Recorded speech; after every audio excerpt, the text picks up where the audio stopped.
ಕರ್ನಾಟಕದ ದಕ್ಷಿಣ ಭಾಗದಲ್ಲಿ ಪಶ್ಚಿಮ ಘಟ್ಟದಲ್ಲಿ ಆದಿವಾಸಿಗಳು ಹೆಚ್ಚು ವಾಸವಾಗಿದ್ದಾರೆ. ವನ್ಯಜೀವಿ ಕಾಯ್ದೆಯ ನಂತರ ಆದಿವಾಸಿಗಳನ್ನು ವನ್ಯಜೀವಿ ಸಂರಕ್ಷಣೆ ಹೆಸರಿನಲ್ಲಿ ಕಳೆದು ಹೊರಹಾಕುವ ಪ್ರಕ್ರಿಯೆಯನ್ನು ಪ್ರಾರಂಭಿಸಿದರು. ಕಳೆದ 50 ವರ್ಷಗಳಿಂದ ಆದಿವಾಸಿಗಳಿಗೆ ಕಾಡು ಇಲ್ಲೇ ಕಡೆ ನಾಡು ಇಲ್ಲ ಅನ್ನೋ ಪರಿಸ್ಥಿತಿ ಬಂದೊದಗಿದೆ. ಇಂಥ ಪರಿಸ್ಥಿತಿಯಲ್ಲಿ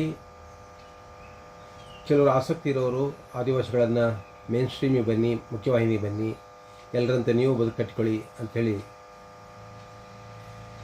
ಕೈ ಹಿಡಿದು ನಡೆಸಿದ ಪ್ರಸಂಗಗಳು ಇದ್ದಾವೆ.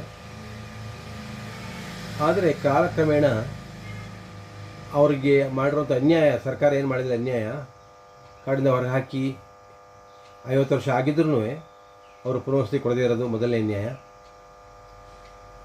ಹೈಕೋರ್ಟ್ 10 ವರ್ಷ ಹಿಂದೆಯೇ ಕಾಡಿಂದ ಹೊರಗೆ ಹಾಕಿರೋರಿಗೆ ಪುನರ್ವಸತಿ ಕೊಡಬೇಕು ಅಂತ ಹೇಳಿ ಆದೇಶ ಮಾಡಿದರೂ ಕೂಡ ಸರ್ಕಾರ ಸಬೂಬು ಹೇಳ್ತಾ ಕಾಲ ತಳ್ತಾ ಇರೋದು ಇನ್ನೊಂದು ಅನ್ಯಾಯ.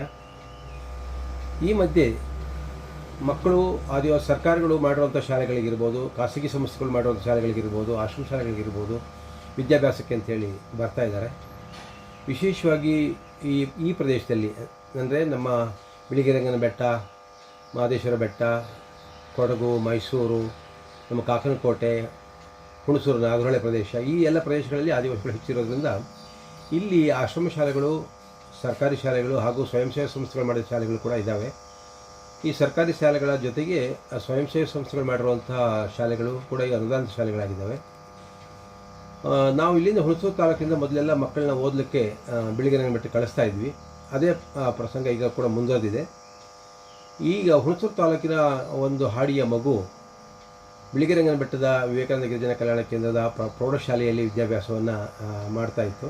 ಈಗ ಮೊನ್ನೆ ಪರೀಕ್ಷೆ ಮಾಡುವಾಗ ಪರೀಕ್ಷೆಯ ಅಂದರೆ ನಮ್ಮ ಸರ್ಕಾರ ಪರೀಕ್ಷೆ ನಡೆಸ್ತಲ್ಲ, ಆ ಪರೀಕ್ಷೆ ಮುಗಿಯುವ ಮುನ್ನಾ ದಿನ ಅಲ್ಲಿಯ ಶಾಲೆಯ ಶಿಕ್ಷಕ ಅರುಣ್ ಕುಮಾರ್ ಅಂತ ಹೇಳಿ ಹಿಂದಿ ಶಿಕ್ಷಕ, ಅವರು ಸಲಿಂಗಕಾಮಿ, ಈ ಮಗುವನ್ನು ಆದಿವಾಸಿಯ ಬಾಲಕನನ್ನು ತನ್ನ ಲೈಂಗಿಕ ತೃಷಿಗೆ ಬಳಸಿ ಆ ಮಗುವಿಗೆ ಘಾಸಿ ಮಾಡಿದ್ದಾನೆ, ಅನ್ಯಾಯ ಮಾಡಿದ್ದಾನೆ. ಈ ಸಂಬಂಧ ಕೂಡಲೇ ನಾವು ಸರ್ಕಾರಕ್ಕೆ ನಮ್ಮ ಪರ್ಟಿಕ್ಯುಲರ್ಲಿ ವಿಶೇಷವಾಗಿ ಆ ಮಗು ಒಡನಾಡಿ ಸಂಸ್ಥೆಯನ್ನು ಅಪ್ರೋಚ್ ಮಾಡಿ, ಒಡನಾಡಿ ಸಂಸ್ಥೆಯವರು ಚಾಮರಾಜನಗರ ಜಿಲ್ಲೆಯ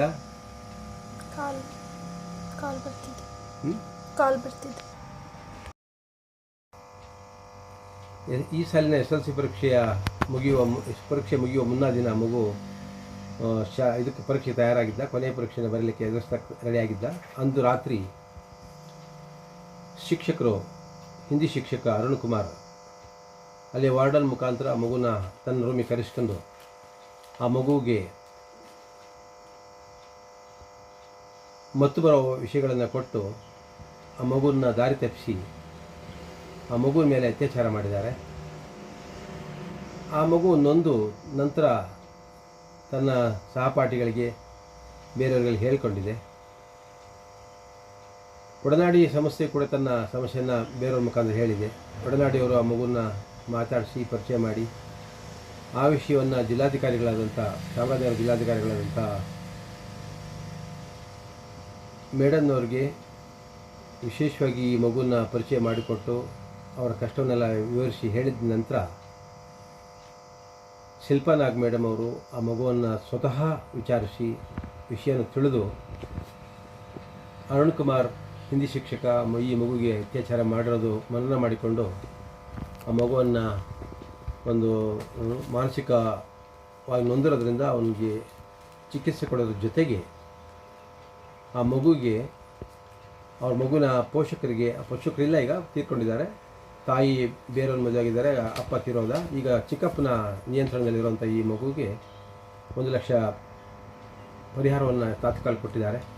ನಾವು ಈ ಸಂದರ್ಭ ಏನು ಕೇಳ್ತೀವಿ ಅಂತಂದರೆ, ಹೀಗೆ ಕಾಡಿನಿಂದ ಹೊರಗೆ ಹಾಕಿಸಲ್ಪಟ್ಟು ಆ ಕಡೆ ಕಾಡು ಇಲ್ಲದೆ ಕಡೆ ನಾಡು ಇಲ್ಲದಂಗೆ ಇರೋ ಸಂದರ್ಭದಲ್ಲಿ ಮಗು ಶಾಲೆ ಕಲಿಯಕ್ಕೆ ಹೋಗಿ ಶಾಲೆಯಲ್ಲಿ 5-6 ವರ್ಷ ಅಲ್ಲಿ ಓದಿ 5ನೇ ಕ್ಲಾಸಿಂದ SLCವರೆಗೆ ಅಲ್ಲಿ ಓದಿ ಏನು ಪರೀಕ್ಷೆ ಮುಗಿಸಿ ಮನೆಗೆ ಬರಬೇಕಂತ ಸಂದರ್ಭದಲ್ಲಿ ಇಂಥ ಈ ಘಾತಕ ಶಿಕ್ಷಕ, ಈ ದೌರ್ಜನ್ಯ ಮಾಡಿರುವಂಥ ಈ ಶಿಕ್ಷಕ ಹೆಚ್ಚು ಕಡಿಮೆ ಒಂದು ಅಂದರೆ ಮಗುವನ್ನು ಕಾಪಾಡಬೇಕಾದಂಥವನು ತಾನೇ ಬೇಲಿ ಎದ್ದು ಹೊಲ ಮೇದಂಗೆ ಈ ಮಗುವಿನಿಗೆ ಅತ್ಯಾಚಾರ ಮಾಡಿದ್ದಾನೆ.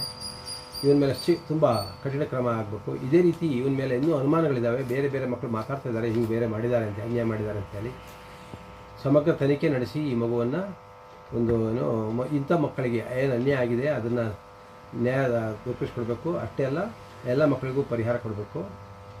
ಈ ಶಿಕ್ಷಕ, ಇಂಥ ಘಾತಕ ಶಿಕ್ಷಕ ಏನಿದ್ದಾನೆ, ಈ ಏನು ಸಲಿಂಗಕಾಮಿ ಶಿಕ್ಷಕ, ಇವನನ್ನು ಕಠಿಣ ಶಿಕ್ಷೆ ಒಳಪಡಿಸಿ ಇಂಥ ಘಟನೆಗಳು ಮತ್ತು ನಡೆದಂಗೆ ಎಚ್ಚರಿಕೆ ವಹಿಸಬೇಕು ಅಂತ ಹೇಳಿ ನಾನು ಈ ಸಂದರ್ಭ ಕೇಳ್ಕೊಳ್ತೀನಿ.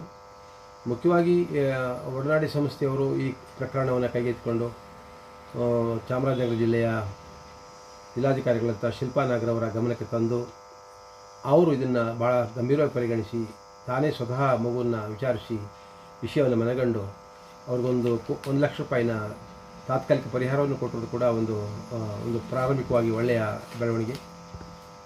ಈ ರೀತಿ ಅನ್ಯಾಯಕ್ಕೊಳಗಾಗಿರುವಂಥ ಮಕ್ಕಳನ್ನ ಐಡೆಂಟಿಫೈ ಮಾಡಿ ಆ ಮಕ್ಕಳು ಹೇಳಿಕೆ ಏನು ಹೇಳ್ತಾರೆ, ಈ ಶಿಕ್ಷಕ ಇನ್ನೆಷ್ಟು ಮಕ್ಕಳಿಗೆ ಈ ಥರ ಅನ್ಯಾಯ ಮಾಡಿದೆ ಅನ್ನೋದನ್ನು ಕೂಡ ಪರಿಶೀಲಿಸಿ ಈತನಿಗೆ ಕಠಿಣ ಶಿಕ್ಷೆ ನೀಡಬೇಕು ಮತ್ತು ಆ ಶೋಷಣೆಗೊಳಗಾಗಿರೋದು ಎಲ್ಲ ಮಕ್ಕಳಿಗೂ ಪರಿಹಾರ ನೀಡಬೇಕು.